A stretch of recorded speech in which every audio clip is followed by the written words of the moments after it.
Monsieur Bossoa, le secrétaire général du Parti communiste congolais, vous avez la parole.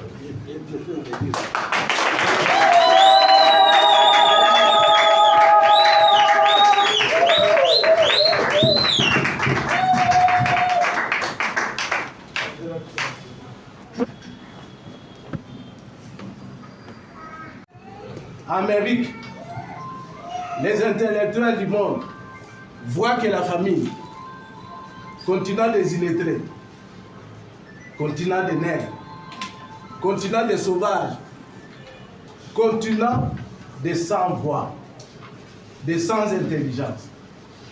Mais maintenant, le sujet que on m'a accordé, c'est parler de la lutte africaine sur le plan politique et scientifique.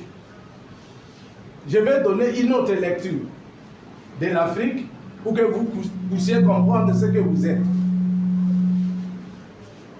La lutte, même un soldat, s'il est au front, s'il n'a pas de morale, il ne peut pas gagner la guerre. Un soldat, ni formation politique, idéologique, c'est un mercenaire en puissance et en acte. Ce que disait le camarade Thomas Sankara. Maintenant, j'ai dit l'Afrique, la lutte de l'Afrique, la lutte africaine. On ne lutte pas sans idéologie. Quand vous luttez sans idéologie, c'est comme un véhicule qui n'a pas de chauffeur, qui n'a pas de carburant.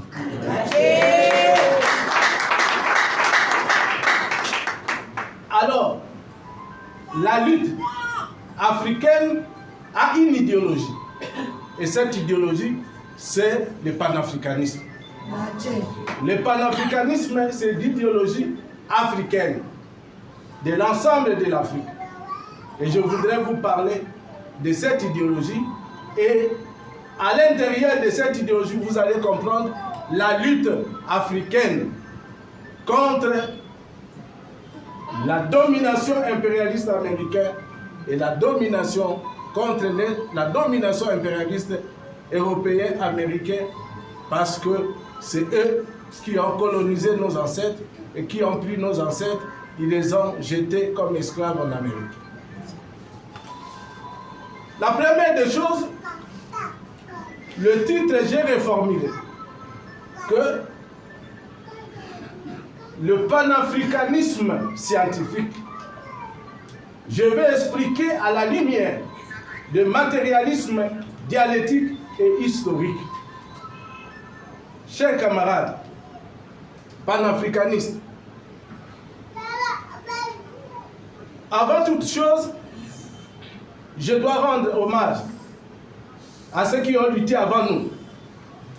Vous êtes les héritiers de l'empereur Négus, de Haïlé Selassie, mais aussi de Benito Sylvain, de William Dubois, de Ménélique II, d'Anténon Filmé, d'Agostino Neto, de Cabral, d'Al-Nasser, de Nkrumah, de Mongito Keïta, de Lumumba, de Léopold Sédar Senghor, de Jomo Kenyatta, Sékou Touré, Thomas Sankara, Mugabe, Samora Machel.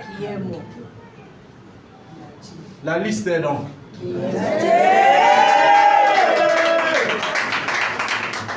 Chers camarades, avant toute chose, je salue la renaissance de l'Afrique libre, vivant en 4 coins du continent, au-delà des océans. Je pense spécialement aux Afro-Américains qui, dans leur retour triomphal en Afrique, suivant l'application de l'idéologie du panafricanisme, ils fondèrent le Libéria avec comme capitale Monrovia en 1900. La première, quand on parle de panafricanisme, on ne parle pas seulement des Africains. c'est-à-dire l'idéologie des Noirs américains et les Africains. Et la première des choses, quand on parle de panafricanisme, nous voyons des exploits de ce que les Africains ont déjà fait, pour que vous puissiez prendre comme relève. Ici, Libéria, le pays que vous écoutez, Libéria, c'est le pays que les Noirs esclaves, 20 000 esclaves, les enfants des esclaves, ont quitté l'Amérique par l'amour à l'Afrique. Ils sont rentrés et ils ont formé ce pays que vous appelez les Libéria. Ils étaient 20 000 descendants des esclaves qui étaient en Amérique. Ils sont rentrés pour former un État que vous appelez les Libéria. Et c'est ça que les Libéria n'ont jamais été colonisés. Les Libéria, c'est-à-dire la combinaison des descendants, 1 million des Africains et 20 000 des Afro-descendants. Ils ont formé ces pays. Ça, c'est la première considération que je peux vous dire. Si c'est ce qu'on appelle le panafricanisme, c'est-à-dire nous parlons aussi des Noirs qui sont en Amérique et l'élite. Qu'est-ce qu'ils ont fait? Qu'est-ce qu'ils ont réalisé? Et qu'est-ce que les Africains ont fait? Qu'est-ce qu'ils ont réalisé pour que nous puissions tirer des leçons et prendre conscience de nous libérer nous-mêmes, car personne n'allait nous libérer. Très bien. Deuxième aspect de la lutte, je salue l'insurrection de 1830 au Brésil. Cette insurrection, c'est que le gouvernement Bahia avait déporté 148 esclaves et il les avait jetés au golfe de Guinée. Et en 1885, les Noirs au Brésil, ils ont accepté de quitter l'Amérique pour rester au golfe de Guinée. C'est-à-dire, les Noirs américains ont toujours eu l'idée de rentrer en Afrique parce que c'est leur continent. Et quand nous parlons maintenant de panafricanisme, il faut penser que cette lutte concerne non pas seulement les Africains, concerne aussi les Noirs africains. Les Noirs africains. Je vais parler de la troisième lutte que je dois saluer. C'est la victoire de camarade Ménélec, le roi de l'Éthiopie.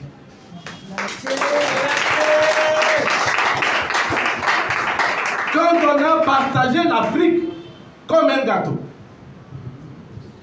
et que l'homme blanc a occupé tous les États, ici c'était la Belgique qui nous a mis dans sa poche.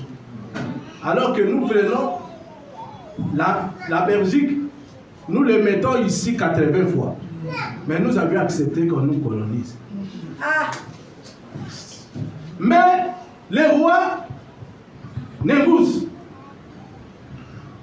Ménélec II, il a dit aux Italiens qui sont venus coloniser l'Afrique, il a dit ceci: l'Afrique, l'Éthiopie n'a pas besoin de l'Occident. L'Éthiopie ne compte pas sur une aide d'aucune puissance. L'Éthiopie compte que à Dieu. L'Éthiopie compte que à la force de son peuple. Il a appelé son peuple. Et ils ont lutté contre les Italiens. Et ils ont détruit tous les Italiens. Ils les ont chassés. Et à ce moment-là, l'Éthiopie a été libérée par les Éthiopiens eux-mêmes.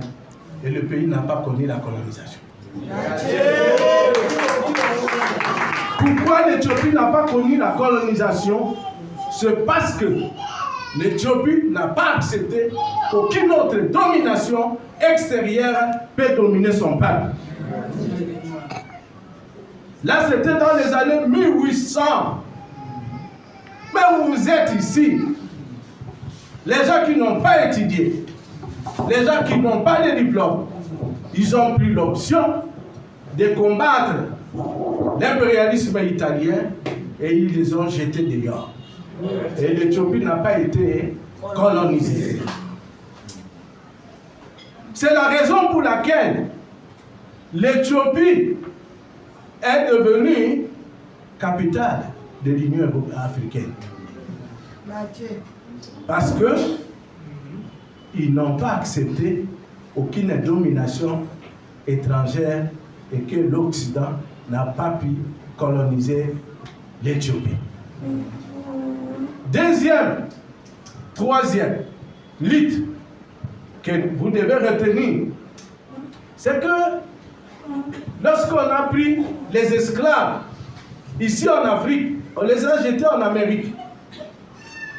Et arrivé dans un pays de l'Amérique,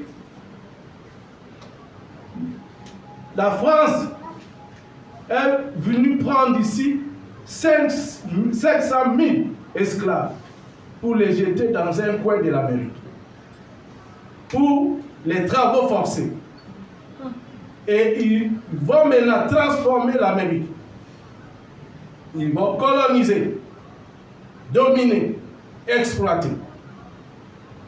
Et les esclaves venus de la RDC et de l'Angola, ces esclaves-là, ils ont commencé à détruire les Anglais. Ils ont dominé les Anglais, ils les ont chassés. Et le camarade Toussaint Louverture, et il va combattre, devenir le premier gouverneur de Haïti parce qu'il était fort.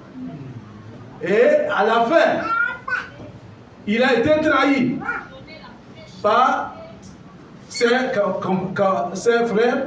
On l'a arrêté, on l'a mis en prison au niveau de la France. Son collaborateur, il a pris les décilines, il a pris relève, il a invité, il a dit, lancé un mot d'ordre pour dire non à l'esclavagisme. Et ils ont chassé les Français en Amérique. Dans le côté où ils étaient, ils ont formé la première république des Noirs que nous appelons Haïti. Haïti est né sur base de combats des Africains qui ont chassé l'impérialisme américain, l'impérialisme italien, l'impérialisme français et anglais sur leur territoire. Ils les ont chassés, ils ont créé leur république et c'est ça que Haïti aujourd'hui n'a jamais été pardonné. Chaque jour, il y a toujours la déstabilisation. La lutte. Une autre lutte de la combinaison de l'Afrique avec l'Amérique pour libérer nos terres de l'Afrique. Quand les Anglais qui sont en Afrique du Sud et les Américains, ils ont saboté l'indépendance de l'Angola, Namibie, ils ont mis tous les révolutionnaires africains en prison, les Nelson Mandela, les camarades de Christ et tant d'autres, ils ont été maintenant déstabilisés. Les camarades angolais, ils ont appelé les Noirs, les descendants des esclaves qui étaient à Cuba, pour venir en Angola. Et quand ils sont venus en Angola, les Cubains, avec les Angolais, ils sont pris des armes et ils ont neutralisé presque les Anglais les Américains et les Européens. Et ils ont donné l'indépendance à l'Angola et Namibie, et c'est le fruit du combat des Africains et le combat maintenant des Américains combinés. Ce sont des victoires que les Européens, les Congolais, les Africains doivent capitaliser pour comprendre que seule la lutte libère. Un esclave qui ne sait pas se battre et qui sait seulement accepter la domination, il devient esclave parce qu'il a marié l'esclavagisme. Il faut combattre l'esclavagisme. Et c'est ça le credo du panafricanisme. Le panafricanisme, c'est quoi? C'est le rejet de la domination impérialiste, le rejet de la colonisation, le rejet de l'esclavagisme, le rejet maintenant de n'importe quelle domination. Ici, je viens de parler de la lutte. Je parlais de la lutte et les exploits de quelques-uns. Mais je ne peux pas aujourd'hui me limiter à ça. Pour terminer cette petite introduction, je parle de président Hugo Chavez et le camarade Muammar Kadhafi. Les deux, dans leur réunion, pour le mariage entre les Noirs américains et les Africains, ils ont lancé 3 projets. Le premier projet, c'était quoi? Il faut que l'Amérique latine, les Noirs de l'Amérique et les Noirs de l'Afrique soient en mariage avec l'objectif de libérer l'Afrique. Et pour libérer l'Afrique, la première chose qu'on devrait faire, c'est créer une université panafricaine. Dans cette université panafricaine, on va laver les cerveaux de tous les politiciens africains pour qu'ils cessent d'être dans la poche de l'Occident. Parce que quand un politicien est dans la poche de l'Occident, c'est la misère qui est dans ce pays. Parce qu'il est un chien. Un chien, quand il est à la chasse, il va chasser, il va avoir la viande, et dans cette viande, ce sont les enfants de son maître qui vont manger la viande, et lui, le chien, il va avoir que les os avec la peau. C'est ce que font certains dirigeants esclaves de l'Occident. C'est-à-dire, ils prennent les richesses de l'Afrique, ils donnent maintenant à l'Occident, et ils laissent la pauvreté en Afrique. Et les Africains doivent dire non, comme les Haïtiens, comme les Éthiopiens, comme les Libériens et comme les Cubains qui ont refusé et ils ont libéré leur pays. Ici, quand les Cubains sont venus, ils se sont battus et la victoire de Cuito Cuanavaga, où les Cubains ont presque cassé en morceaux tous les militaires venant de l'Europe et venant maintenant de l'Amérique et de l'Afrique du Sud. Et c'est la première fois que les États-Unis d'Amérique et les Cubains se sont mis sur la table pour demander le cessez-le-feu. En demandant cessez-le-feu, ils ont demandé à Fidel Castro et à son équipe, nous voulons que la guerre termine. Vous quittez l'Angola. Qu'est-ce que vous demandez que nous puissions faire pour que la guerre cesse? Voilà, le gouvernement cubain a dit ceci. Première condition, vous quittez, vous donnez l'indépendance en Angola et Namibie.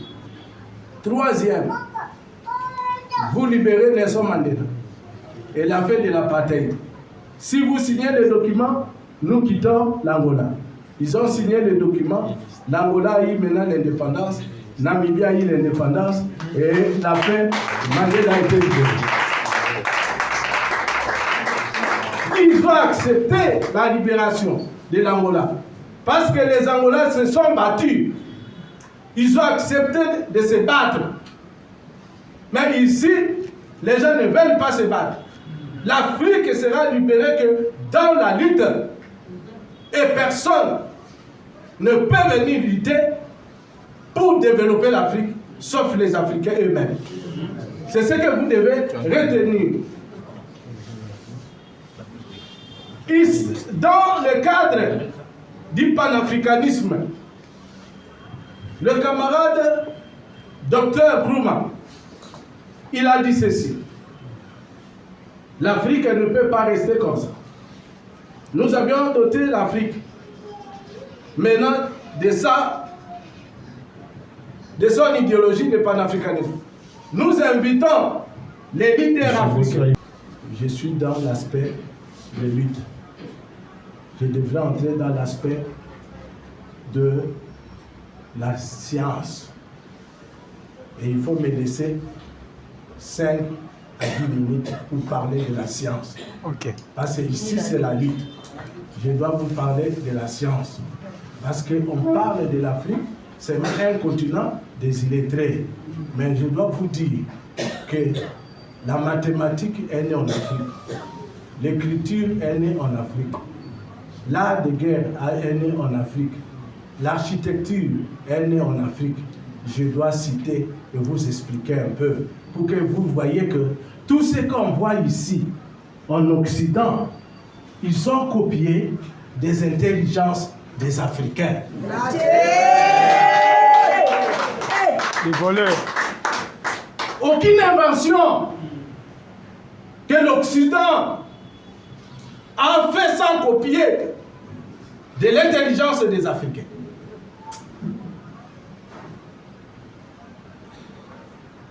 Je voudrais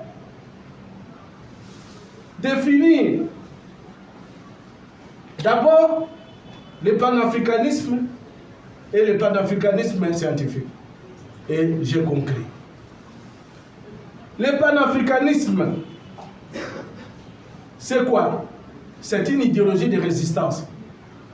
Une idéologie de résistance contre la domination impérialiste. Un Africain doit prendre l'option de refuser n'importe quelle domination extérieure. Lorsque vous refusez d'être dominé par l'Occident, par n'importe quelle puissance, vous devenez un panafricaniste. Un panafricaniste, c'est un homme libre. Un homme qui combat l'ennemi. Un homme qui ne pleure pas. Un homme qui est dans la bataille et il doit vaincre l'ennemi. Le panafricanisme scientifique, ça veut dire quoi? C'est-à-dire, la science est l'œuvre des Africains. Nous ne pouvons pas considérer l'Afrique comme étant un pays des illettrés. Et nous pouvons prendre l'Afrique comme un pays de la passion de la science, où la science est née. Un pays où la technologie est née. Un pays où je parle d'un pays.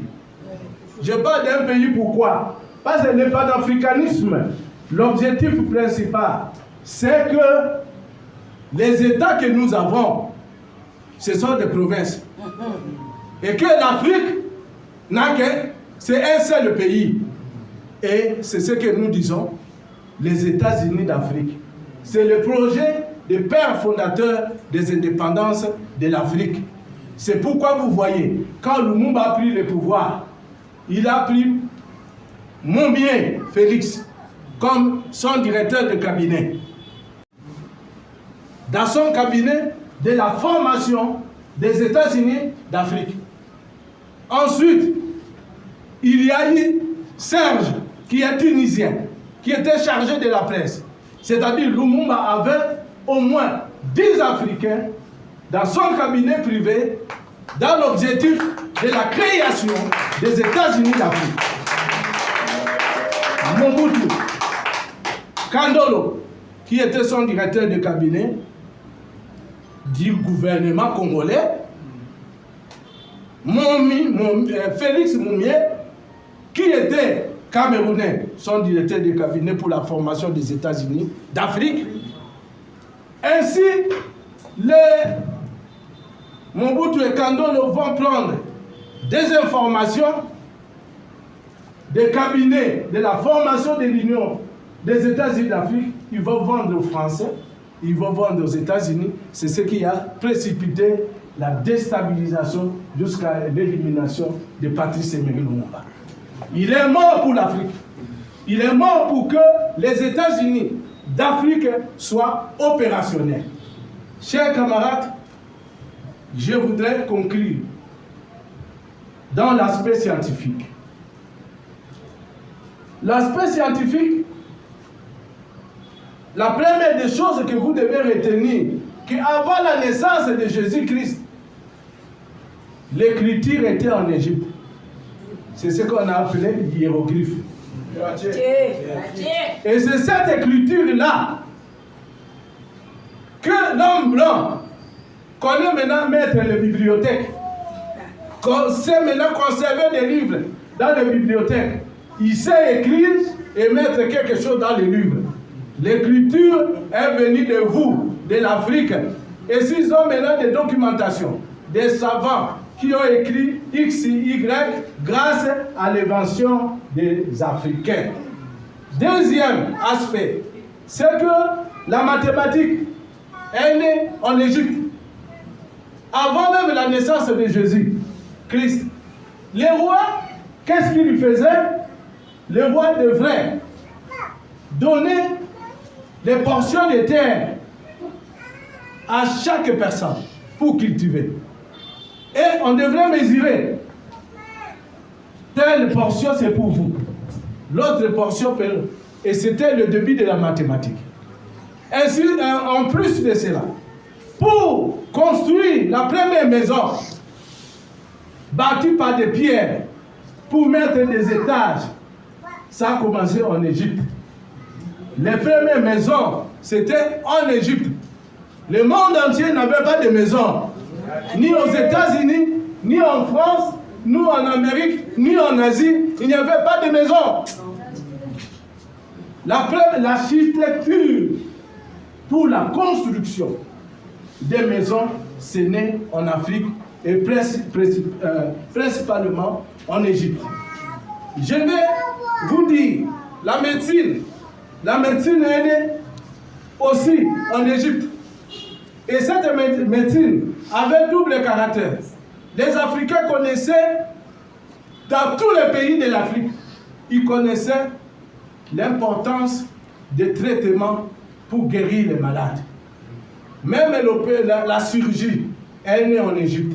Et nos ancêtres eux-mêmes, avec ce que nous avons comme richesse, commençaient à produire les médicaments pour guérir les malades.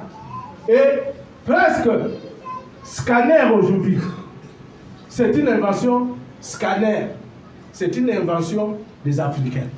À l'hôpital, si vous voyez ce qu'on appelle scanner, scanner est venu, c'est un physicien sud-africain qui a créé cela. Vous avez cardiopathe pour les maladies cardiaques, c'est une invention d'un Africain. Vous avez ici, quand il y a eu Covid-19, l'OMS avait été incapable de sauver les Américains, de sauver les Européens, mais ici, Batandou Floribert, savant de la RDC, il a produit ce qu'on appelle Manacovid. Et c'est ce produit-là qui détruit Covid-19 sans aucune résistance. Il a été empoisonné et il est mort après son invention. Vous avez ici Mouyembe qui a maîtrisé Ebola, où aucune science, aucun scientifique ailleurs n'a réussi à vaincre cette maladie. Vous avez Madagascar. Le Madagascar a produit un produit efficace où aucun médecin des États-Unis. Trump a perdu son mandat parce que il n'a pas réussi à sauver les Américains pendant la période de Covid. Mais les Africains résistaient. Ils disaient les Africains seront détruits. Les Africains n'ont jamais été détruits parce que les savants africains ont créé, inventé des produits qui ont donné qui ont détruit toutes sortes de maladies. Je vous citerai que Apollo, quand les Apollos sont allés en Lune, la navette des Apollos était cassée en plusieurs morceaux. Ils étaient incapables de rentrer. C'est un Sud-Africain qui a créé, à partir de la Lune, un code qu'on appelle Plastec. Et ce code-là, il a commencé à prendre la navette, coller cette navette jusqu'à la fin. Et après, il a demandé à ses collègues, montez dans la navette, nous allons rentrer sur la terre. Et ils sont rentrés sur la terre grâce à l'intelligence des Africains. Je voudrais, parce qu'il y aura des questions, quand je parle de l'Afrique, de ce que les Africains ont déjà réalisé. Je n'ai pas de complexe à aucune intelligence venant des États-Unis, venant de l'Europe. Je ne vois que je suis supérieur.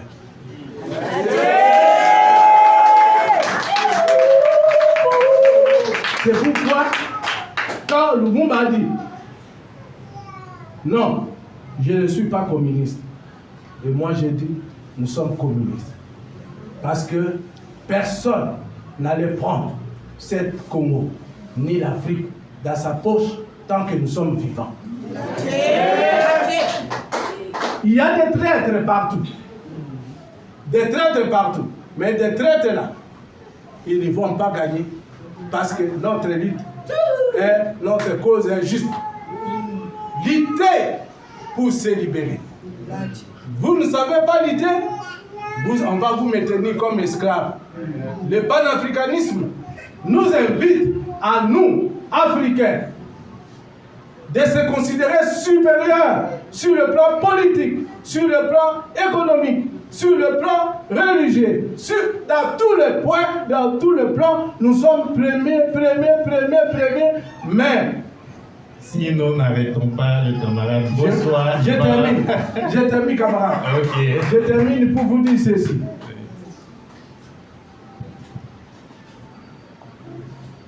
Un chien,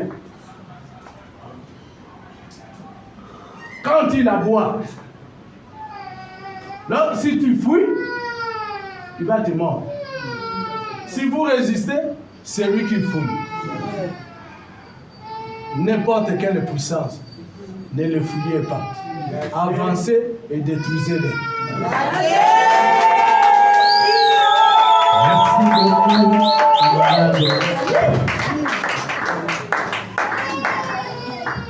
Alors, nous allons devoir